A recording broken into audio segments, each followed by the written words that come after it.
Hello students, आपका ई board classes में स्वागत है।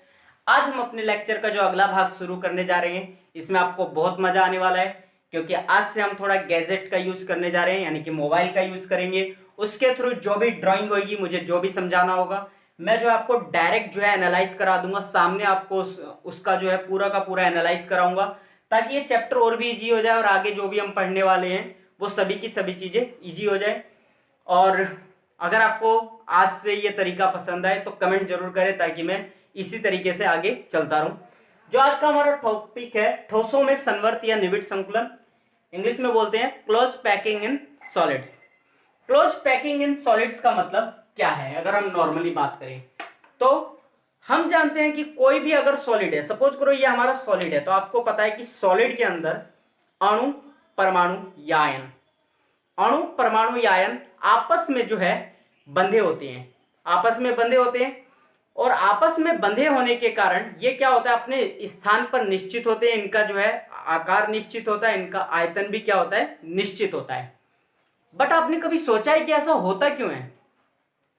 तो ऐसा इसलिए होता है कि हमें वो जो अणु हैं वो आपस में क्लोज पैक होते हैं। वो क्लोज पैक होने का मतलब ये है कि वो 1D में हो सकते हैं इस तरीके से बंधे हुए, वो 2D में हो सकते हैं इस तरीके से बंधे हुए, वो 3D में हो सकते हैं इस तरीके से जुड़े हुए। यानी कि अणुओं के आपस में जुड़ने के तरीके, तरीके का मतलब 1D 2D 3D, 3D का मतलब डायमेंशन में आपस में जुड़ने के कारण किसी ठोस की आकृति बदल जाती है, किसी ठोस की आकृति बदल जाती है, या उसकी आकृति जो है निश्चित की हो जाती है कि वो सॉलिड जो है किस प्रकार का होगा। क्लियर हुआ? तो ये किस आधार पे होता है? इन अणुओं के कारण। अब आपको मैंने संकुलन प्रभाज पढ़ाया था, और संकुलन प्रभाज में मैंने आपको यह बताया था कि उनमें जो सॉलिड्स होते हैं वो पूरी तरह से आपस में, जो अणु, परमाणु या आयन होते हैं उसके अंदर, वो पूरी तरह से आपस में बंधे नहीं होते हैं, बल्कि उनके बीच में कुछ रिक्त स्थान रह जाता है। जैसे एचसीसी की बात करें तो एचसीसी में केवल 52% अणु ही आपस में जुड़े होते हैं, बाकी जो है 48% लगभग उसमें जो है स्थान रिक्त होता है। तो आप सोच सकते हो कि उस सॉलिड का घनत्व कम होगा, डेंसिटी बहुत कम होगी। दूसरी बात क्या है, उसकी वजह से उसकी जो आकृति होगी वो भी अलग हो सकती है। ठीक है, उस ठोस की जो प्रॉपर्टीज होगी वो भी अलग हो सकती है, वो वीक सॉलिड हो सकता है। सेम बीसीसी की बात करें तो आपको बीसीसी में भी पता है कि वो 68% था, तो उसमें रिक्त स्थान कितना हो गया, लगभग आई थिंक 32% हो गया। सेम हमें पता है कि जो हमारा एफसीसी है, एफसीसी के अंदर कितना होता है, 74% होता है। तो सॉलिड्स में जो अणु आपस में जुड़ते हैं उसके कारण वो आपस में क्या करते हैं, किसी ठोस की संरचना को निर्धारित करते हैं, किसी ठोस की संरचना को निर्धारित करते हैं।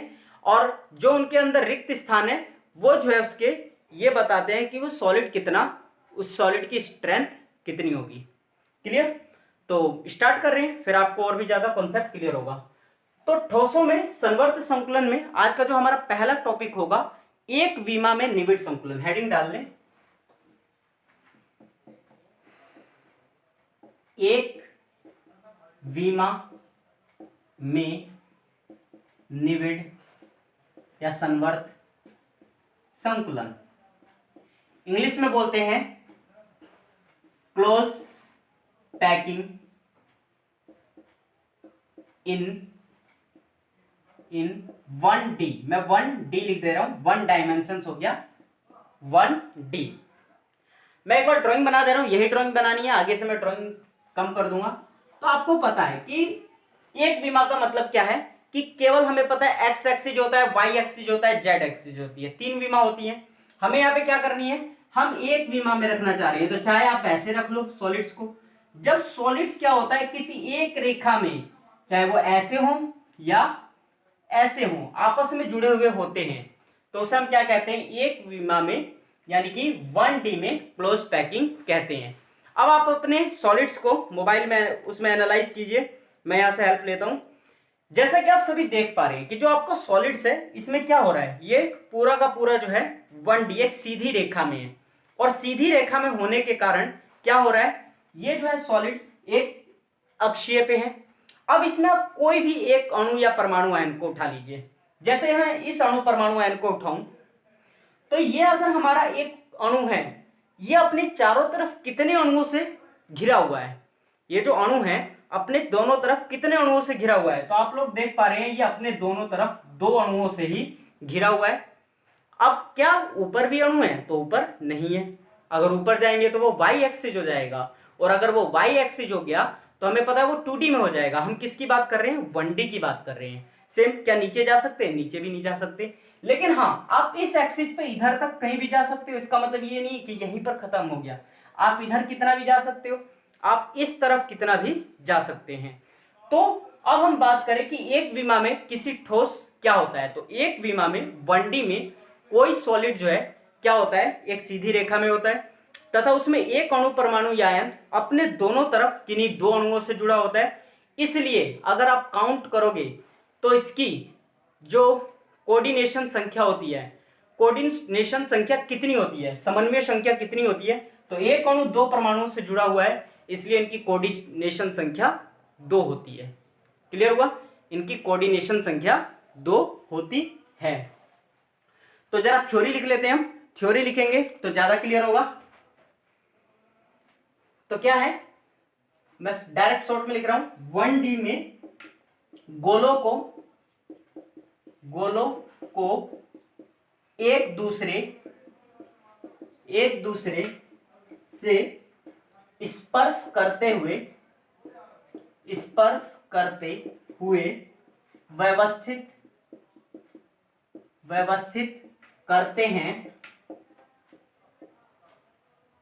करते हैं। इस व्यवस्था में प्रत्येक गोला 2 निकटवर्ती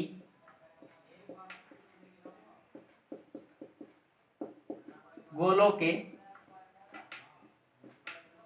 संपर्क में रहता है। अतः 1D की समन्वय संख्या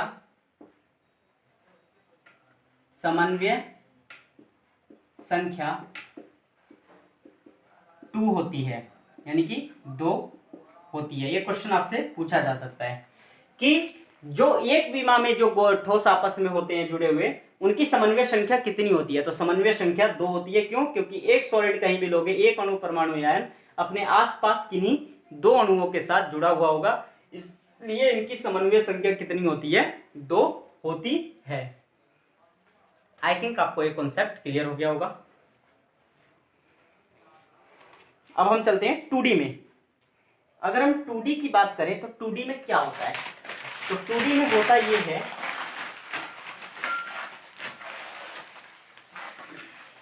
आज डस्टर भी गायब है। अगला पॉइंट है द्विविमा में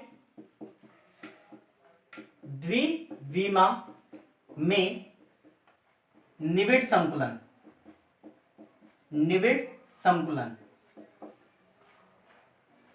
इंग्लिश में हो जाएगा क्लोज पैकिंग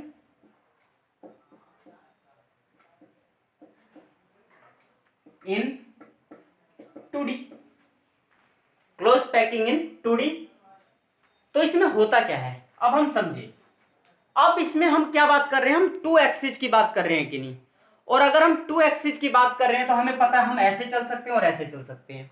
अब मतलब नॉर्मली हमारे 3 विमाएं होती हैं, आप किसी भी 2 को ले सकते हो। मैंने माना इस तरीके से लेता हूं।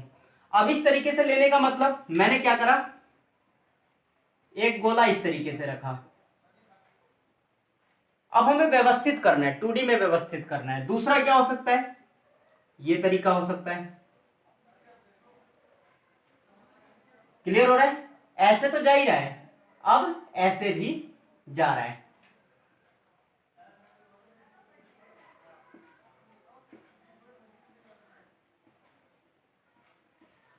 अब इस प्रकार के क्या यही एक तरीका है, तो 2D में हमें पता है कि एक हमारा ये एक्स एक्सिस हो गया, ये हमारा क्या हो गया, वाई एक्सिस हो गया। अब इस तरीके से रखना है तो हमें पता है कि एक गोला इस तरीके से और एक इस तरीके से अरेंजमेंट कर सकते हैं।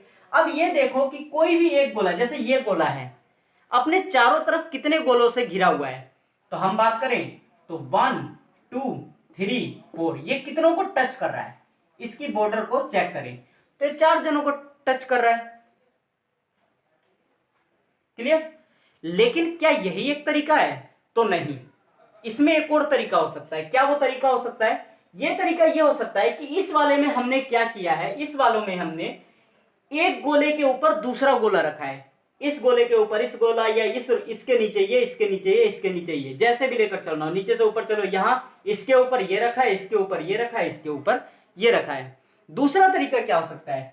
दूसरा तरीका ये हो सकता है कि ये हमारा एक गोला हो गया, यानी कि हमारा एक अणु, परमाणु या आयन हो गया, और अब मैं क्या करूं, इसके नीचे ना रख के इन दोनों के बीच में जो स्पेस बचेगा मैं इस स्पेस के अंदर रखूं, मैं इस स्पेस के अंदर रख दूं।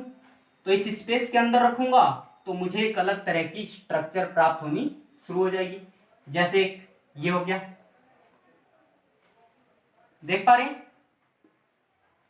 आपको सबकी ड्राइंग अभी मिलेगी, जस्ट वेट करो। क्लियर? अब मैं दूसरा तरीका क्या हो सकता है, फिर से ये यहां पे आ जाए, ये यहां पे आ जाए, ये यहां पे आ जाए, ये यहां पे आ जाए, और ये यहां पे आ जाए। अब इसमें अगर आप किसी भी गोले को विजुलाइज करोगे, सपोज करो मैं इस गोले को उठाता हूं, किसको? मैंने इसे उठाया, सपोज करो, तो आप देख पा रहे हो ये गोला कितने गोलों को टच कर पा रहा है? तो इसे टच कर पा रहा है, इसे इसे इसे इसे और इसे। तो इसमें क्या हो जाएगा, संकुलन, जो समन्वय संख्या हो जाएगी, इसमें समन्वय संख्या लगभग 6 हो जाएगी। क्लियर हो रहा है?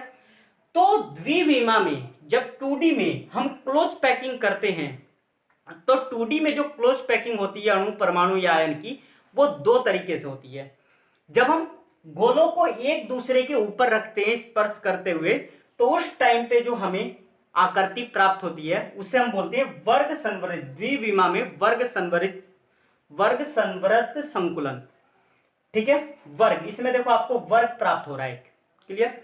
और इसमें आपको क्या प्राप्त हो रहा है? षष्ठकोण प्राप्त हो रहा है। तो इसे हम क्या कहते हैं? द्विविमा में षष्ठकोणीय आकृति।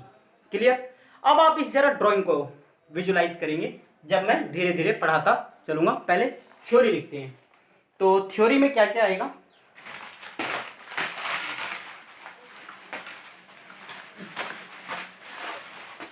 थ्योरी लिखें पहले। थ्योरी आ जाएगी द्विविमा, 2D में लिखो, 2D में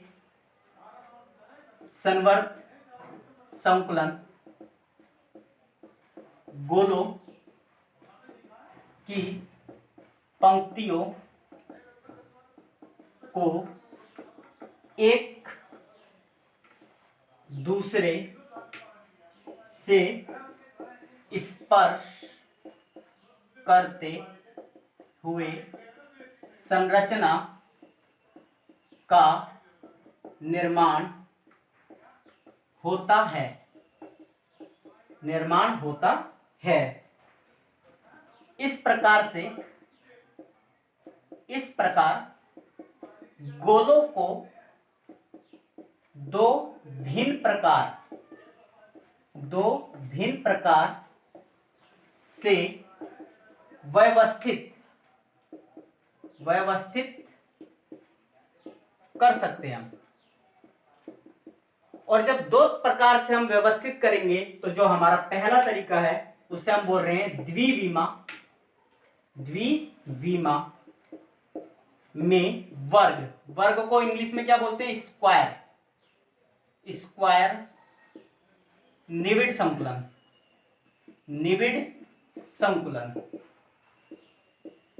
अब द्विविमा में वर्ग, स्क्वायर, निविड़ संकुलन, तो मैंने अभी आप लोगों को जस्ट बताया कि इस चित्र को विजुलाइज कीजिए। जो मैं आपको ये चित्र दिखा रहा हूं, इसमें अगर आप देख पा रहे हैं तो ये एक गोला है, इस गोले के नीचे दूसरा गोला है, तीसरा, ऐसे चलो, नीचे सबसे गोला है, इसके ऊपर एक गोला, इसके ऊपर एक गोला, इसके ऊपर एक गोला। क्लियर? सेम यहां गोला है, इसके ऊपर गोला, इसके ऊपर गोला, इसके ऊपर गोला। अब इसमें क्या हो रहा है, आप किसी भी सेंटर वाले गोले को उठाओ। जैसे सपोज करो मैंने इस गोले को उठाया, तो अगर मैं सेंटर वाले गोले को उठाता हूं, इस सेंटर वाले गोले को उठाता हूं, तो ये गोला क्या हो रहा है? अपने 4 गोलों से घिरा हुआ है। किस किस से? तो एक तो इधर वाले से घिरा हुआ है, एक इधर वाले से घिरा हुआ है, एक नीचे वाले से और एक साइड वाले से। और जब इसे आप ऐसे मैच करेंगे तो आपको क्या प्राप्त हो रही है? एक वर्ग प्राप्त हो रहा है। अब चूंकि ये बीच वाला गोला कुल कितने गोलों को टच कर रहा है अगर आप देख पा रहे हो तो टोटल 4 गोलों को टच कर रहा है। और इन 4 गोलों को टच करने के कारण इसकी जो समन्वय संख्या होगी वो कितनी हो जाएगी? समन्वय संख्या, इसकी समन्वय संख्या जो हो जाएगी 4 हो जाएगी। तो द्विविमा में जब स्क्वायर है तो स्क्वायर की समन्वय संख्या कितनी हो जाती है? 4 हो जाती है। क्लियर? थ्योरी लिखनी है हमें। थ्योरी क्या हो जाएगी? इस प्रकार के संकुलन में द्वितीय पंक्ति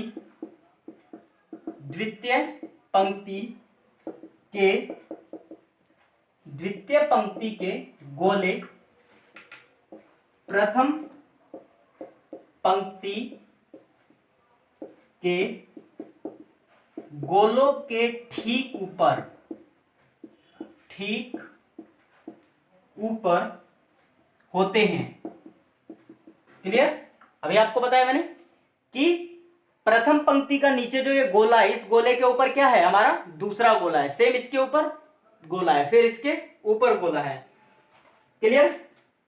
तथा आगे क्या है? क्षैतिज एवं ऊर्ध्वाधर रूप से संरेखित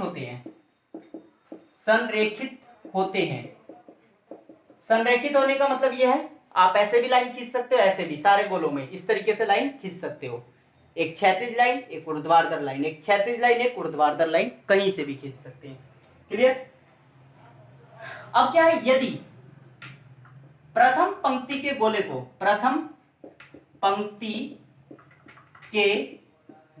को ए माना जाए तो व्यवस्था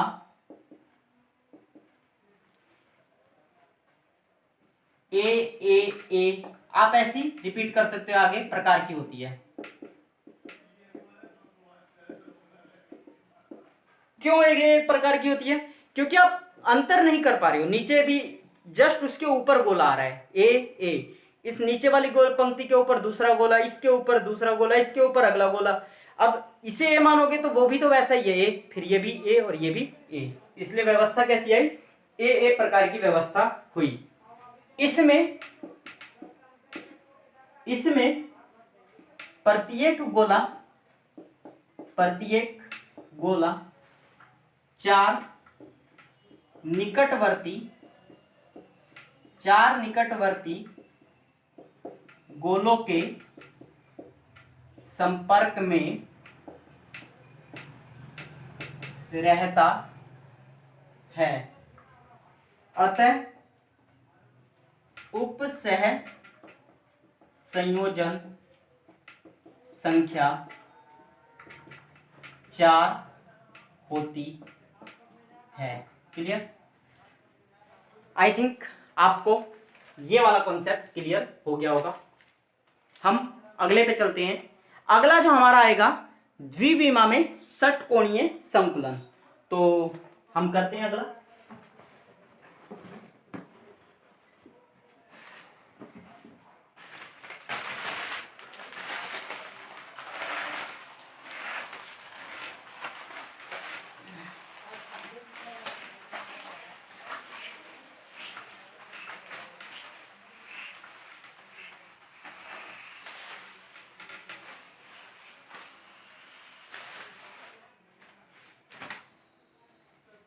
अगला है द्विविमा में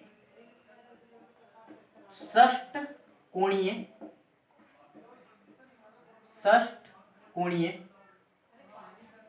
निविड़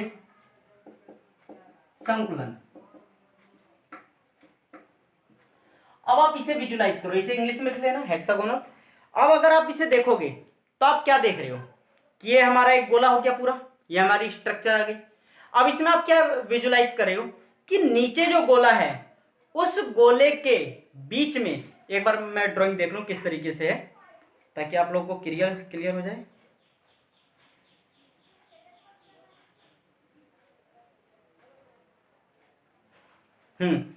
अगर आप इसे एनालाइज करो तो सबसे नीचे एक गोला है, उस नीचे वाले गोले के ऊपर गोला है, लेकिन वो वाला गोला क्या है, बाहर निकला हुआ है। जो नीचे वाला गोला है, ये जो हमारा गोला दिया हुआ है, इस गोले के ऊपर जो गोला है वो बाहर निकला हुआ है और फिर ये गोला ऐसे रिपीट हो रहा है। अब जो तीसरा गोला आ रहा है, अब इन दोनों के बीच में आ रहा है। अब आप क्या देख पा रहे हो, आप देख पा रहे हो कि नीचे जो हमने अरेंजमेंट की है गोलों की, उन दो गोलों के बीच में जो स्पेस बच रहा है, जो ये दो गोले हैं बीच वाले, इन दोनों के जो बीच में स्पेस है, इस बार इस तरीके से आकर हमारा गोला अरेंज हो रहा है। अब अगर आप नॉर्मली पूरा का पूरा देखें तो ये एक गोला जो है, जब ये स्ट्रक्चर देखोगे तो वो कुछ इस तरीके से घिरता जा रहा है और इस तरीके से घिरे होने के कारण इसकी जो स्ट्रक्चर आती है हमारी कैसी आ जाती है, षष्ठकोणीय स्ट्रक्चर आ जाती है।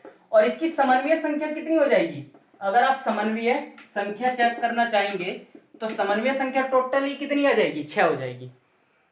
अब आपको इसमें एक और कॉन्सेप्ट क्लियर करना है कि यदि हम नीचे वाले गोले को देखो जरा, हाँ, यदि मैं नीचे वाले गोले को ए मानूं, नीचे वाला जो गोला है उसे ए मानूं, तो क्या ऊपर वाले को आप ए मानोगे, तो इस बार ए नहीं मान सकते। क्यों, क्योंकि इस बार जो गोला है वो एक दूसरे के ऊपर नहीं है बल्कि गोला दो गोलों के बीच में है। तो अब आप क्या करोगे, अगर नीचे वाले को ए मानते हो तो ऊपर वाले को क्या मानना पड़ेगा, बी। अब वैसी आकृति कहां रिपीट हो रही है, ऊपर हो रही है, तो उसे ए मानोगे। जैसे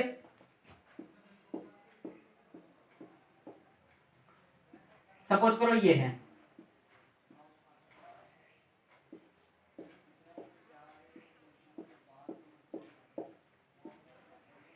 तो अगर आपने ए माना तो इसे बी। अब ये ए वाला इसकी रेख में है ना, तो ये वाला ए हो जाएगा, और ये इसकी रेख में है तो ये बी हो जाएगा। सेम अगली बार जाओगे तो ये वाला क्या हो जाएगा, ए। तो इस बार जो आपकी स्ट्रक्चर प्राप्त होती है, ए बी टाइप की स्ट्रक्चर जो व्यवस्था होती है, वो ए बी प्रकार की अरेंजमेंट होती है। तो आई थिंक आपको ये भी कॉन्सेप्ट क्लियर हो गया होगा। मैं थ्योरी लिखवाता हूं। थ्योरी क्या हो जाएगी, तो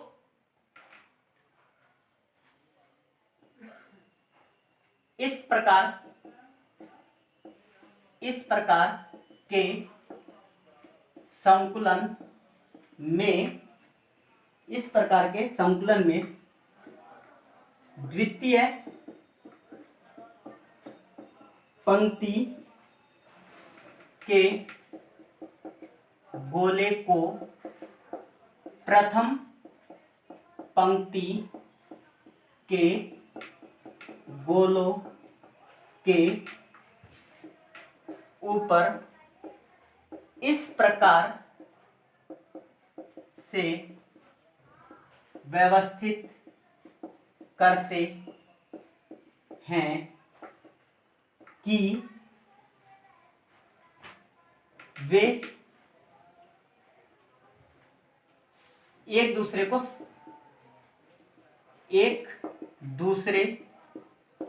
से सांतरित का मतलब है एक दूसरे के मध्य, इस तरीके से कर लेते हैं। सांतरित का मतलब एक दूसरे के मध्य, सांतरित हो सके। क्लियर। यदि प्रथम पंक्ति के गोले को, यदि प्रथम पंक्ति के गोले को ए व द्वितीय पंक्ति के गोले को बी मानते हैं तो व्यवस्था ए बी प्रकार की होती है। चूंकि इसमें प्रत्येक गोला 6 6 निकटवर्ती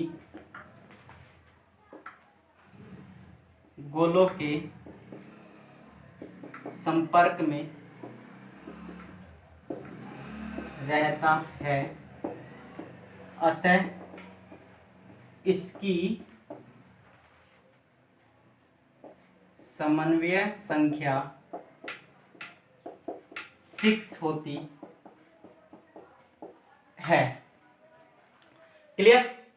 तो आई थिंक आज आप लोगों को कॉन्सेप्ट क्लियर हुआ होगा।